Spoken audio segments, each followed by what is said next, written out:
selalu menolong hidupku.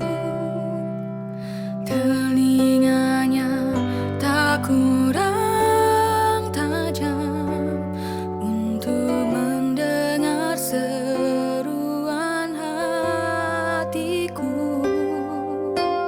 Tangan Tuhan tak kurang panjang untuk selalu menolong hidupku. Telinganya tak kurang tajam untuk mendengar seruan hatiku. Ada mujizat dalam bersyukur. Engkau tempat perlindunganku, Tuhan. Imanku tetap teguh dalam-Mu. Ku menang bersama-Mu.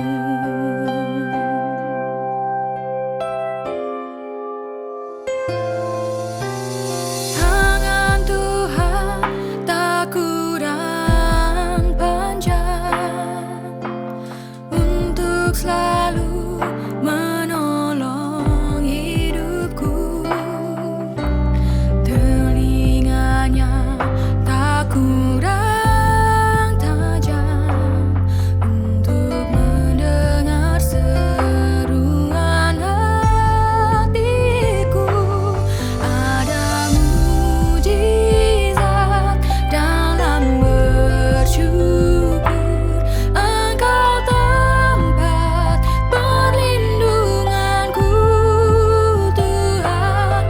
Imanku tetap teguh dalam-Mu.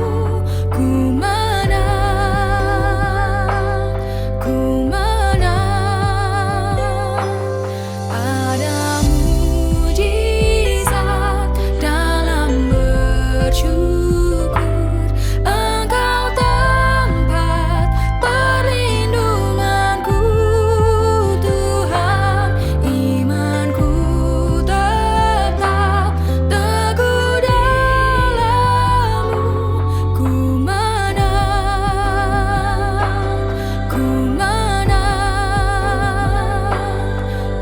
menang bersama-Mu.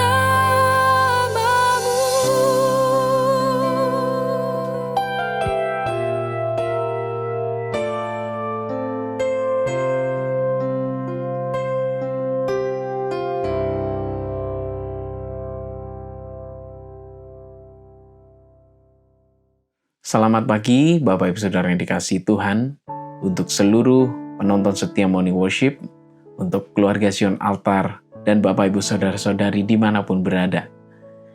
Bersyukur pagi hari ini kita boleh kembali merenungkan firman Tuhan bersama. Dan saya akan bawakan dengan judul, Sadar Diri. Bapak Ibu Saudara, mungkin beberapa dari kita sudah mengetahui bahwa tema tahun ini gereja kita memiliki visi Year of Holy Spirit.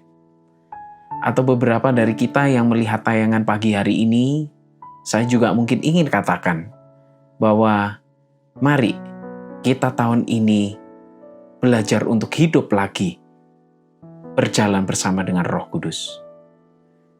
Dan saya mau katakan sebenarnya pada pagi hari ini bahwa Holy Spirit ini bukan hanya menjadi resolusi untuk kita semuanya, tetapi ini menjadi restorasi untuk tahun ini.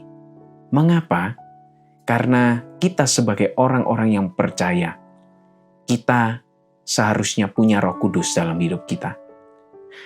Untuk itu saya ingin kita sama-sama menyimak terlebih dahulu di dalam Roma 8 ayat 14 dan 15. Saya akan bacakan buat kita semuanya. Semua orang yang dipimpin Roh Allah adalah anak Allah. Sebab kamu tidak menerima roh perbudakan yang membuat kamu menjadi takut lagi, tetapi kamu telah menerima Roh yang menjadikan kamu anak Allah. Oleh Roh itu kita berseru, ya Aba, ya Bapa. Sebagai anak Allah, kita itu seharusnya dipimpin oleh Roh Allah.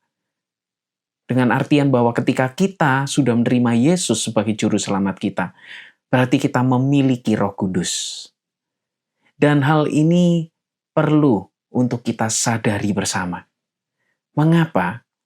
Karena ketika kita punya Roh Kudus, berarti kita punya jaminan akan masa depan kita. Berapa banyak dari kita mungkin sampai tahun ini masih banyak kekhawatiran. Mungkin ada kekhawatiran dari kita karena masa lalu kita yang tidak baik. Karena intimidasi-intimidasi masa lalu kita, kegagalan-kegagalan kita, ikatan-ikatan kita.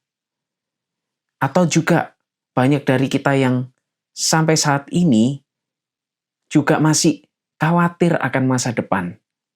Akan segala rencana-rencana kita, pekerjaan-pekerjaan di depan, atau perekonomian yang juga tidak semakin baik. Kita tahu banyak hal yang membuat kita khawatir. Tetapi kita mau melihat bahwa dengan Roh Kudus, kita mampu melewati kehidupan kita. Dalam 2 Timotius 1 ayat 7 dikatakan, sebab Allah memberikan kepada kita bukan roh ketakutan, melainkan roh yang membangkitkan kekuatan, kasih, dan ketertiban. Dalam ayat ini sebenarnya juga ada satu hal yang menarik bahwa kata ketertiban itu dalam bahasa asli juga berarti penguasaan diri. Bapak Ibu Saudara, dikatakan dengan jelas bahwa ketika kita punya Roh Kudus, berarti roh itu akan menyingkirkan segala ketakutan kita. Dan dia akan mengubahkan dengan kekuatan, dengan kasih, dan kita mampu menguasai diri. Oleh sebab itu seharusnya apabila kita sadar kita punya Roh Kudus, maka hari ini pun kita tidak perlu takut dengan intimidasi-intimidasi masa lalu. Kita tidak perlu takut untuk kita tidak bisa berubah dari kebiasaan-kebiasaan kita yang tidak baik. Tetapi kita mampu untuk melangkah ke depan. Tetapi pertanyaannya pagi hari ini, mungkin kita berpikir, mengapa sampai saat ini saya yang sudah hidup dalam pimpinan Tuhan, saya yang sudah setia, seringkali saya masih gagal, atau seringkali saya juga masih diperhadapkan dengan ketakutan dalam hidup saya. Mungkin kita belum mengaktifkan Roh Kudus dalam hidup kita, atau kita juga belum penuh dengan Roh Kudus. Dan saya percaya ini juga menjadi satu visi yang gereja kami sedang akan lewati di tahun ini, yaitu agar kita semua bukan hanya memiliki, tetapi penuh dengan Roh Kudus. Dan disitulah ketika kita penuh dengan Roh Kudus, maka janji-janjinya akan juga dinyatakan, kekuatannya akan dinyatakan buat kita. Oleh sebab itu pagi hari ini kita mau belajar bagaimana supaya kita bisa penuh dengan Roh Kudus. Yaitu yang pertama, bersekutu dengan Tuhan. Dalam Yohanes 14 ayat 26 dikatakan, tetapi penghibur, yaitu Roh Kudus yang akan diutus oleh Bapa dalam namaku, dialah yang akan mengajarkan segala sesuatu kepadamu dan akan mengingatkan kamu akan semua yang telah kukatakan kepadamu. Untuk kita bersekutu dengan Tuhan, maka kita juga perlu membaca firman Tuhan. Dikatakan bahwa roh itu akan mengingatkan apa yang telah dikatakan dari firman Tuhan. Dan apabila kita tidak mengerti isi firman Tuhan, maka tidak ada satu pun juga yang mungkin kita bisa ingat, atau tidak ada satu juga yang Roh Kudus akan ingatkan dalam hidup kita juga. Oleh sebab itu pagi hari ini Bapak Ibu Saudara, kita mau belajar bersekutu dengan Tuhan, yaitu yang pertama melalui firman Tuhan. Dan yang kedua, kita baca di dalam Roma 8 ayat 26. Saya akan bacakan untuk kita semuanya. Demikian juga Roh membantu kita dalam kelemahan kita, sebab kita tidak tahu bagaimana sebenarnya harus berdoa, tetapi Roh sendiri berdoa untuk kita kepada Allah dengan keluhan-keluhan yang tidak terucapkan. Mari kita juga mau membangkitkan kehidupan doa kita. Ketika kita mungkin seringkali banyak hal yang kita tidak dapat hadapi, ketakutan dalam diri kita, Roh itu akan membantu kita untuk memberikan keluhan-keluhan itu kepada Tuhan. Dan saya percaya Roh itu juga yang akan nanti memberikan kekuatan baru buat kita. Dan oleh sebab itu mari kita bangkitkan juga doa-doa kita, penyembahan kita kepada Tuhan, supaya kita semakin hari semakin bersekutu dengan Tuhan. Dan disitulah kita juga akan menerima kekuatan baru. Dan yang kedua, saya ingin juga katakan bagaimana supaya kita penuh dengan Roh Kudus, yaitu berjalanlah bersama dengan Roh Kudus. Seringkali kita hanya menjadikan Roh Kudus itu untuk membuat kita nyaman. Tetapi kita lupa bahwa Roh Kudus itu ingin kita juga belajar dari hal-hal kecil untuk membuat kita terus naik kelas di dalam Tuhan. Dan mari kita juga mau terus mempraktekkan apa yang sudah Roh Kudus ingatkan dalam hidup kita. Sama seperti kita yang punya anak, ataupun kita yang saat ini juga sedang bertumbuh, kita tahu bahwa kerinduan orang tua itu adalah untuk kita akhirnya semakin hari menjadi orang yang bertumbuh, semakin mandiri, dan pastinya kita akan diperhadapkan dengan berbagai masalah yang akhirnya mampu dilewati sehingga kita menjadi orang yang dewasa. Disitulah Roh Kudus sedang menuntun kita juga menghadapi masalah-masalah yang saat ini mungkin kita hadapi.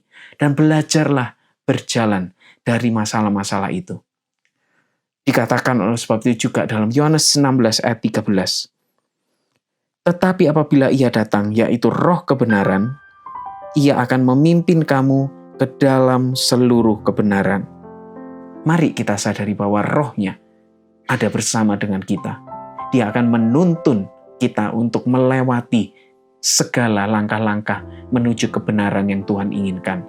Dan disitulah kita akan terus belajar sampai Roh Kudus memenuhi kehidupan kita.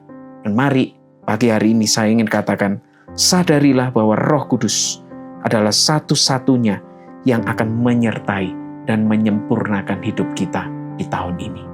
Puji Tuhan, mari kita akhiri firman Tuhan ini dengan berdoa. Terima kasih Tuhan, kami bersyukur buat firman-Mu yang datang dalam hidup kami pagi hari ini. Biarlah Kau taruh Tuhan kebenaran-Mu ini Tuhan untuk kami semakin menyadari Roh-Mu yang ada dalam hidup kami, yang akan terus menuntun, akan mendewasakan kami. Dan kami serahkan sepenuhnya kehidupan kami melewati aktivitas kami semuanya sepanjang hari ini. Di dalam nama Tuhan Yesus kami berdoa. Haleluya. Amin. Tuhan Yesus memberkati kita semuanya.